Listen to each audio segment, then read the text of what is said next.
Assalamualaikum warahmatullahi wabarakatuh.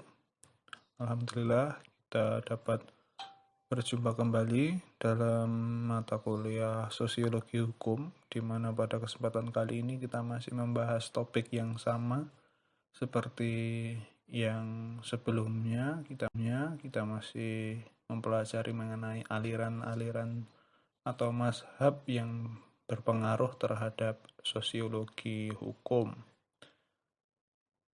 Adapun pada pertemuan kali ini, seperti yang sebelumnya, harapannya kita dapat berdiskusi dan juga mencoba bagaimana metode perkuliahan daring ini bisa efektif seperti itu, sehingga harapannya silahkan teman-teman untuk bisa menyampaikan pertanyaan maupun pendapat melalui forum diskusi. Mari sebelum kita mulai perkuliahan pada kesempatan kali ini, agar diberikan kelancaran, kemudahan, dan pemahaman secara utuh, kita berdoa terlebih dahulu. Berdoa menurut agama dan keyakinan masing-masing dipersilahkan. Selesai, mari kita lanjut ke slide berikutnya. Pada kesempatan kali ini, kita akan membahas sisa kajian dari materi yang sebelumnya. Ketika kalian sebelumnya sudah mempelajari mengenai aliran formil, kemudian beberapa aliran-aliran yang lain yang akan kita bahas pada pertemuan kali ini adalah dua bahan kajian mengenai mazhab sosiologikal jurispruden dan mazhab realisme hukum. Kedua mazhab ini memang bisa dibilang merupakan mazhab yang condong mengedepankan nilai-nilai sosial dibandingkan dengan aturan atau hal-hal yang sifatnya normatif atau formalistis seperti itu. Bagaimana kedua mazhab ini akan kita jelaskan lebih lanjut. Baik, kita mulai dari mazhab Sociological Jurisprudence atau aliran Sociological Jurisprudence. Jadi seorang ahli hukum dari Austria yaitu Ergen Ehrlich dianggap sebagai pelopor dari aliran Sociological Jurisprudence berdasarkan hasil karyanya yang berjudul Fundamental Principle of the Sociology of Law. Ajaran Ehrlich berpokok pada pembedaan antara hukum positif dengan hukum yang hidup atau living law, atau dengan perkataan lain, suatu pembedaan antara kaidah-kaidah hukum dengan kaidah-kaidah sosial lainnya. Dia menyatakan bahwa hukum positif hanya akan efektif apabila selaras dengan hukum yang hidup di dalam masyarakat, atau dengan apa yang disebut oleh para antropolog sebagai pola-pola kebudayaan atau culture patterns. Ehrlich mengatakan bahwa pusat perkembangan dari hukum bukanlah terletak pada badan-badan legislatif, keputusan-keputusan yudikatif ataupun ilmu hukum, akan tetapi justru terletak di dalam masyarakat itu sendiri. Tata tertib dalam masyarakat didasarkan pada peraturan-peraturan yang dipaksakan oleh negara. Kebaikan dari analisa Ehrlich terletak pada usahanya untuk mengarahkan perhatian para ahli hukum pada ruang lingkup sistem sosial, di mana akan dapat ditemukan kekuatan-kekuatan yang mengendalikan hukum. Teori Ehrlich pada umumnya berguna sebagai bantuan untuk lebih memahami hukum dalam konteks sosial, akan tetapi sulitnya adalah untuk menentukan ukuran-ukuran apakah yang dapat dipakai untuk menentukan suatu kaidah hukum benar-benar merupakan hukum yang hidup atau dianggap adil. Ajaran-ajaran aliran Sociological Jurisprudence berkembang dan menjadi populer di Amerika Serikat, terutama atas jasa Roscoe Pound. Jadi Roskopon berpendapat bahwa hukum harus dilihat atau dipandang sebagai suatu lembaga kemasyarakatan yang berfungsi untuk memenuhi kebutuhan sosial, dan tugas dari ilmu hukum untuk mengembangkan suatu kerangka yang mana kebutuhan-kebutuhan sosial dapat terpenuhi secara maksimal. Pon menganjurkan bahwa untuk mempelajari hukum sebagai suatu proses atau law in action yang dibedakan dengan hukum tertulis law in the book. Pembedaan ini dapat diterapkan pada seluruh bidang hukum, baik hukum substansif maupun hukum adjektif. Ajarannya tersebut menonjolkan masalah apakah hukum yang ditetapkan sesuai dengan pola-pola perikelakuan. Ajaran tersebut dapat diperluas lagi sehingga mencakup masalah keputusan-keputusan pengadilan secara pelaksanaannya dan juga antara isi suatu peraturan dengan efek-efeknya yang nyata.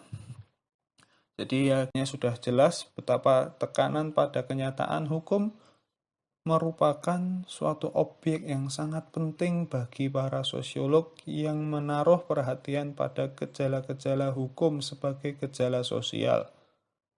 Dalam hal ini, baik sosiologi jurispruden maupun sosiologi hukum mempunyai pokok perhatian yang sama. Pon mengakui bahwa hukum hanyalah merupakan salah satu pengendalian sosial atau social control. Bahkan hukum selalu menghadapi tantangan dari pertentangan kepentingan-kepentingan, kecuali dia berusaha untuk menyusun suatu kerangka dari nilai-nilai dalam masyarakat yang harus dipertahankan. Hukum di dalam menghadapi pertentangan kepentingan-kepentingan. Pon juga menekankan betapa pentingnya penelitian dan perlunya dipakai alat pembuktian-pembuktian yang berasal dari ilmu-ilmu sosial di dalam proses pengadilan. Aliran sosiological jurispruden telah meninggalkan pengaruh yang mendalam, terutama pada pemikiran hukum di Amerika Serikat. Walaupun tersebut belum sepenuhnya dianggap dapat dinamakan sosiologi hukum karena usahanya untuk menetapkan kerangka normatif bagi ketertiban hukum belum tercapai. Akan tetapi aliran tersebut memperkenalkan teori-teori dan metode-metode sosiologi hukum pada ilmu hukum.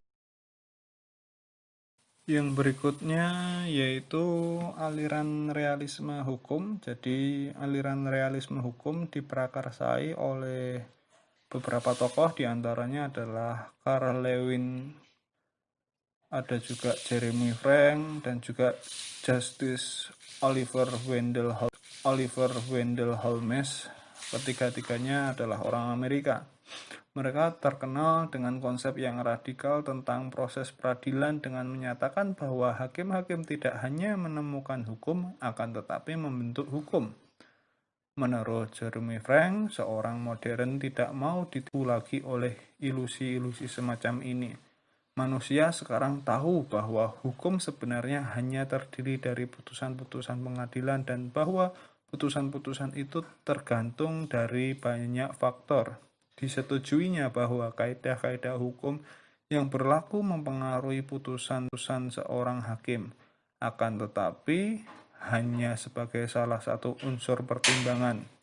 Di samping itu, prasangka politik, ekonomi, dan moral ikut menentukan putusan para hakim. Bahkan juga simpati dari antipati pribadi berperan dalam putusan tersebut. Senada apa yang dikemukakan oleh Frank, Holmes mengatakan bahwa kelakuan para hakim pertama-tama ditentukan oleh kaidah-kaidah hukum. Berdasarkan tafsir lazim, kaidah-kaidah hukum itu dapat diramalkan bagaimana kelakuan para hakim di kemudian hari. Di samping kaidah-kaidah hukum bersama tafsirannya, moral hidup pribadi dan kepentingan sosial ikut menentukan keputusan para hakim. Seorang hakim harus selalu memilih dia yang menentukan prinsip-prinsip mana yang dipakai dan pihak-pihak mana yang dapat menang Keputusan-keputusan hakim seringkali mendahului penggunaan prinsip-prinsip hukum formal. Keputusan-keputusan pengadilan dan doktrin hukum selalu dapat dikembangkan untuk menunjukkan perkembangan atau hasil-hasil proses hukum. Suatu keputusan pengadilan biasanya dibuat atas dasar konsepsi-konsepsi hakim yang bersangkutan tentang keadilan, rasionalisasikan di dalam suatu pendapat tertulis. Kita masuk ke pembahasan yang terakhir, jadi pengaruh aliran realisme hukum. Jadi ini cerita dari ahli-ahli pemikir dari aliran ini menaruh perhatian yang sangat besar terhadap keadilan. Walaupun mereka berpendapat bahwa secara ilmiah tidak dapat ditentukan apa yang dinamakan hukum yang adil. Dalam ilmu hukum berbicara tentang pelaksanaan keadilan atau administration of justice yang berarti mengatur hubungan-hubungan dengan menertibkan kelakuan manusia dalam hal dan melalui pengadilan-pengadilan dari masyarakat yang berorganisasi politik. Sedangkan kalangan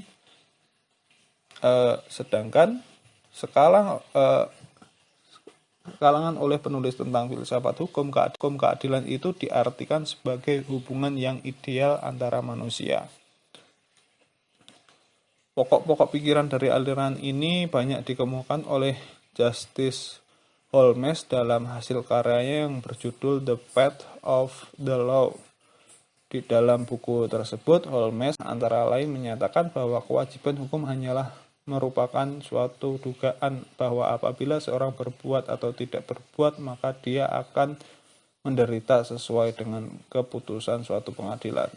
Kurt Lewin mengembangkan teori tentang hubungan antara peraturan-peraturan hukum dengan perubahan-perubahan sosial yang terjadi di dalam masyarakat.